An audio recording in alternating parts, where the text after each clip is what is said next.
ఓం మహాగణపతే నమః. మనకి గురువు ఈ అక్టోబరు 18వ తేదీ నుంచి డిసెంబర్ 5వ తేదీ వరకు కర్కటక రాశిలోకి సంచారం చేస్తున్నాడు. ఇది ఒక ముఖ్యమైనటువంటి సంచారంగా మనం చెప్పవచ్చు. దాదాపుగా 12 సంవత్సరాల తర్వాత గురువు మనకు కర్కాటక రాశిలోకి సంచారం చేస్తున్నాడు. ఈ కర్కటక రాశి అనేది గురుగ్రహానికి ఉచ్చ స్థితిని ఇచ్చేటటువంటి రాశి. అంటే గురువు ఈ రాశిలో చాలా బలంగా పనిచేస్తాడు అని అర్థము. అయితే ఇది చాలా వరకు మనకు మంచి ఫలితాలను ఈ యొక్క సంచారం తీసుకుని వస్తుంది. ఎందువల్లంటే గురువు సహజంగా శుభగ్రహము, చాలా బలంగా ఉంటాడు. కాబట్టి అన్ని రాశుల వరకు చాలా చక్కటి ఫలితాలు కలుగుతాయి. ముఖ్యంగా ఈ గురుగ్రహము 49 రోజుల పాటు, అంటే అక్టోబర్ 18 నుంచి మొదలుకొని డిసెంబర్ 5 వరకు 49 రోజుల పాటు మనకి కర్కాటక రాశిలో సంచారం అనేది ఉంటుంది. అయితే ఈ దాదాపుగా చూసుకున్నట్టయితే మనకి కర్కాటక రాశి బచక్రంలో 4వ స్థానం, అంటే 4వ రాశి, 4వ ఇల్లు అని అంటాము. కాబట్టి ముఖ్యంగా గృహానికి సంబంధించినటువంటి విషయాల్లో కానీ, తల్లి గారి గురించి సంబంధించినటువంటి విషయాల్లో కానీ, ఆస్తులకు సంబంధించినటువంటి విషయాల్లో కానీ, ప్రాపర్టీస్కి సంబంధించినటువంటి విషయాల్లో, అదేవిధంగా వంశపారంపర్యంగా పూర్వీకుల నుంచి వస్తున్నటువంటి ఆస్తుల విషయాల్లో కాస్త శుభప్రదంగా మనకు ఉండేటటువంటి అవకాశం ఉంటుంది. అదేవిధంగా గురువు చాలా బలంగా ఉన్నాడు కాబట్టి శుభకార్యాలు కూడా జరిగేటటువంటి అవకాశాలు మనకు అనేకము ఈ యొక్క సంచారం వల్ల కనిపిస్తాయి. అయితే ఈ యొక్క సంచారము ప్రతి రాశి వారికి, ఏ రాశుల వారికి ఎలాంటి ఫలితాలు కలుగజేస్తుందో చూద్దాము. ఇక మనం ముఖ్యంగా చూసుకున్నట్టయితే మకర రాశి వారికి 7వ స్థానంలో గురువు యొక్క సంచారం ఉంటుంది. 3వ అధిపతి, 12వ అధిపతి 7వ స్థానంలో గురువు యొక్క సంచారం ఉండడం వల్ల ఇది చాలా చక్కటి, 7వ స్థానంలో గురువు యొక్క సంచారం చాలా చక్కగా ఉంటుంది గోచార రీత్యా. కాబట్టి ఏదైతే వివాహానికి సంబంధించినటువంటి విషయాల్లో వివాహ ప్రయత్నాలు ముఖ్యంగా మీకు తప్పకుండా అనుకూలంగా ఉంటాయి. అదేవిధంగా ఏదైనా వ్యాపారం చేస్తున్న భాగస్వామ్యులకు సంబంధించినటువంటి విషయాల్లో, వ్యాపారం కానీ భాగస్వామ్యానికి అంటే పార్ట్నర్షిప్కు సంబంధించినటువంటి విషయాల్లో వీరికి మకర రాశి వారికి చాలా చక్కగా అనుకూలంగా ఉంటుంది. సమాజంలో గౌరవ మర్యాదలు అనేవి పెరుగుతాయి. అంటే మీరు ఇతరులతో డీల్ చేసేటటువంటి విధానంలో సక్సెస్ఫుల్ అనేది మీరు పొందగలుగుతారు. తద్వారా ఈ గౌరవ మర్యాదలు అనేవి సమాజంలో ఈ రాశి వారికి తప్పకుండా పెరుగుతాయి. ప్రయాణాలు కూడా మీకు విదేశీ ప్రయాణాల అవకాశాలు కనిపిస్తున్నాయి. ప్రయాణాలు కూడా చాలా చక్కగా అనుకూలంగా ఉంటాయి. మీరు ప్రయాణాలు చేసినా కూడా అవి మీకు లాభదాయకంగా మనకి మకర రాశి వారికి కనిపిస్తున్నాయి. ముఖ్యంగా ఈ గురుగ్రహము యొక్క సంచారం వల్ల మనము పరిహారాలు కనుక చూసుకున్నట్టయితే, ముఖ్యంగా గురుగ్రహము పసుపు రంగుకు మనకు ప్రాధాన్యత వహిస్తాడు. కాబట్టి పసుపు రంగు పుష్పాలు దానం చేయడం వల్ల ఈ గురుగ్రహం వల్ల కలుగుతున్నటువంటి ప్రతికూలమైనటువంటి ఫలితాలు మనం తొలగించుకోవచ్చు. అదేవిధంగా పసుపు రంగులో ఉన్నటువంటి పూలు లేదా పసుపు రంగులో ఉన్నటువంటి మనకి పండ్లు కానీ పూజలో కనుక మనం సమర్పించుకున్నట్టయితే చక్కటి ఫలితాలు కలుగుతాయి. అదేవిధంగా పెద్దలకు, వృద్ధులకు మనము సహాయం చేయడము, అదేవిధంగా వారికి సేవ చేసుకోవడం వల్ల కూడా ఈ గురుగ్రహం ఇచ్చేటటువంటి మంచి ఫలితాలు ఇంకా మనకు ఎక్కువగా అవుతాయి. అంతేకాకుండా గురువు 9వ అధిపతి, అంటే మనకు బచక్రంలో 9వ స్థానానికి సంబంధించినటువంటి అధిపతి, మనకి ఆధ్యాత్మికతకు సంబంధించినటువంటి అధిపతి. కాబట్టి ఆధ్యాత్మిక పఠనము, మంత్రోచ్చారణలు చేయడం వల్ల కూడా ఈ గ్రహం వల్ల మనకు అధికంగా లాభాలు కలిగే అవకాశాలు మనకి ఉంటాయి. ఇక మనము రాశి ప్రకారంగా కనుక చూసుకున్నట్టయితే మేషరాశి వారు ముఖ్యంగా మీరు పసుపు రంగు పుష్పాలను గృహంలో మీ యొక్క పూజ గదిలో కనుక ఎక్కువగా మీరు ఉపయోగించినట్టయితే చక్కటి ఫలితాలు మీకు మేషరాశి వారికి కలుగుతాయి. ముఖ్యంగా ఓం బృహస్పతే నమః అనేటటువంటి మంత్రాన్ని 108 సార్లు పఠించినట్టయితే ఈ రాశి వారికి ఇంకా అధికమైనటువంటి శుభ ఫలితాలు కలుగుతాయి.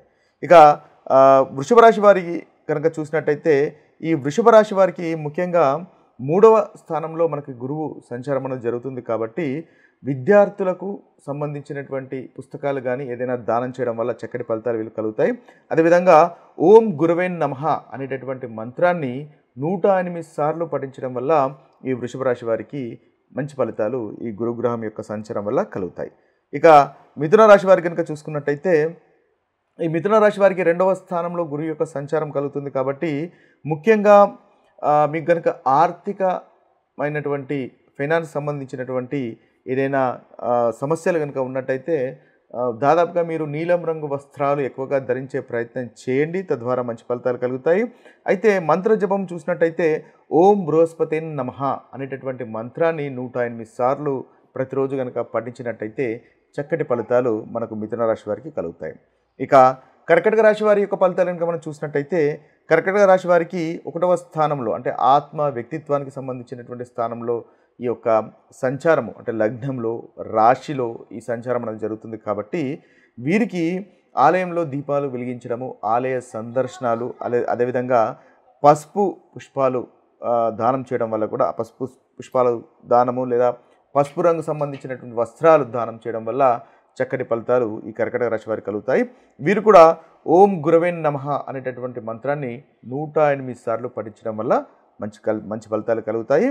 సింహరాశి వారికి చూసినట్టయితే సింహరాశి వారికి 12వ స్థానంలో గురు యొక్క సంచారం కలుగుతుంది. కాబట్టి వీరికి పఠించవలసినటువంటి మంత్రం కనుక చూసినట్టయితే ఓం బృహస్పతే నమః అనేటటువంటి మంత్రాన్ని 108 సార్లు పఠించండి, మీకు చక్కటి ఫలితాలు కలుగుతాయి. ఇక కన్యా రాశి వారికి ముఖ్యంగా లాభస్థానంలో ఈ గురు యొక్క సంచారం అనేది ఉంటుంది. వీరికి ముఖ్యంగా పసుపు రంగు వస్త్రాలను దానం చేయడం వల్ల మంచి ఫలితాలు ఈ రాశి వారికి కలుగుతాయి. వీరు చదవాల్సినటువంటి మంత్ర జపము ఓం గురవే నమః అనేటటువంటి మంత్రాన్ని జపించడం వల్ల వీరికి చక్కటి ఫలితాలు కలుగుతాయి. ఇక తులారాశి వారి కనుక చూసినట్టయితే తులారాశి వారికి 10వ స్థానంలో గురు యొక్క సంచారం కలుగుతుంది. వీరికి ముఖ్యంగా ఓం బృహస్పతే నమః అనేటటువంటి మంత్రాన్ని 108 సార్లు పఠించండి. అదేవిధంగా విష్ణు సహస్రనామం పఠించండి, మహావిష్ణువును ఆరాధించండి. తద్వారా చక్కటి ఫలితాలు ఈ రాశి వారికి కలుగుతాయి.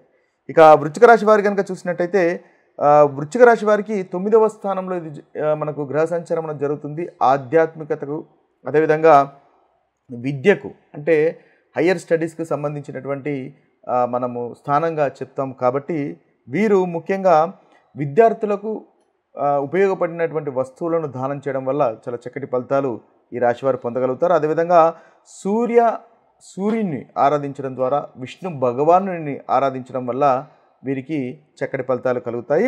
వీరు చేయవలసినటువంటి మంత్ర జపము ఓం గురవే నమః అనేటటువంటి మంత్రాన్ని జపించడం వల్ల మంచి ఫలితాలు వీరికి కలుగుతాయి. ఇక ధనుసు రాశి వారి కనుక చూసినట్టయితే ఈ ధనుసు రాశి వారికి ముఖ్యంగా ఓం బృహస్పతే నమః అనేటటువంటి మంత్రాన్ని 108 సార్లు రోజు జపించడం వల్ల వీరికి మంచి ఫలితాలు కలుగుతాయి. పసుపు రంగు వస్త్రాలు ముఖ్యంగా దానం చేయడము, ఉపవాసం ఉండడం వల్ల కూడా ఈ ధనుసు రాశి వారికి చక్కటి ఫలితాలు. ఇక మకర రాశి వారి యొక్క ఫలితాలు కనుక మనం చూసినట్టయితే మకర రాశి వారికి ముఖ్యంగా 7వ స్థానంలో ఈ యొక్క సంచారం అనేది జరుగుతుంది. కాబట్టి ఓం గురవే నమః అనేటటువంటి మంత్రాన్ని మీరు పఠించండి, చక్కటి ఫలితాలు మీకు కలుగుతాయి. ఇది ఒక పరిహారంగా మనకు ఉపయోగపడుతుంది. ఇక కుంభరాశి వారు చేయవలసింది కనుక చూసినట్టయితే కుంభరాశి వారు ముఖ్యంగా వీరు చదవాల్సినటువంటి మంత్రం చూసినట్టయితే విష్ణు సహస్రనామం పఠించండి, చాలా చక్కటి ఫలితాలు ఈ రాశి వారికి కలుగుతాయి. అదేవిధంగా ఓం బృహస్పతే నమః అనేటటువంటి మంత్రాన్ని కూడా 108 సార్లు పఠించినట్టయితే వీరికి మంచి ఫలితాలు ఈ యొక్క పీరియడ్లో ఈ యొక్క డ్యూరేషన్లో వీరికి చక్కగా ఉంటుంది. ఇక మీనరాశి వారు కనుక చూసినట్టయితే మీనరాశి వారు ముఖ్యంగా పసుపు రంగులో ఉన్నటువంటి ఆహార పదార్థాలు దానం చేయడము లేదా పసుపు పూలతో భగవంతుణ్ణి ఆరాధించడం వల్ల ఈ మీనరాశి వారికి చక్కటి ఫలితాలు కలుగుతాయి. ఇవి స్థూలంగా 12 రాశుల వారికి ఈ గురుగ్రహం యొక్క సంచారం వల్ల కలిగేటటువంటి ఫలితాలు. మరొక వీడియోలో మరొక ఫలితాలతో కలుద్దాము. అంతవరకు సెలవు. సర్వే జన సుఖినో భవంతు, సర్వే సుజన సుఖినో భవంతు.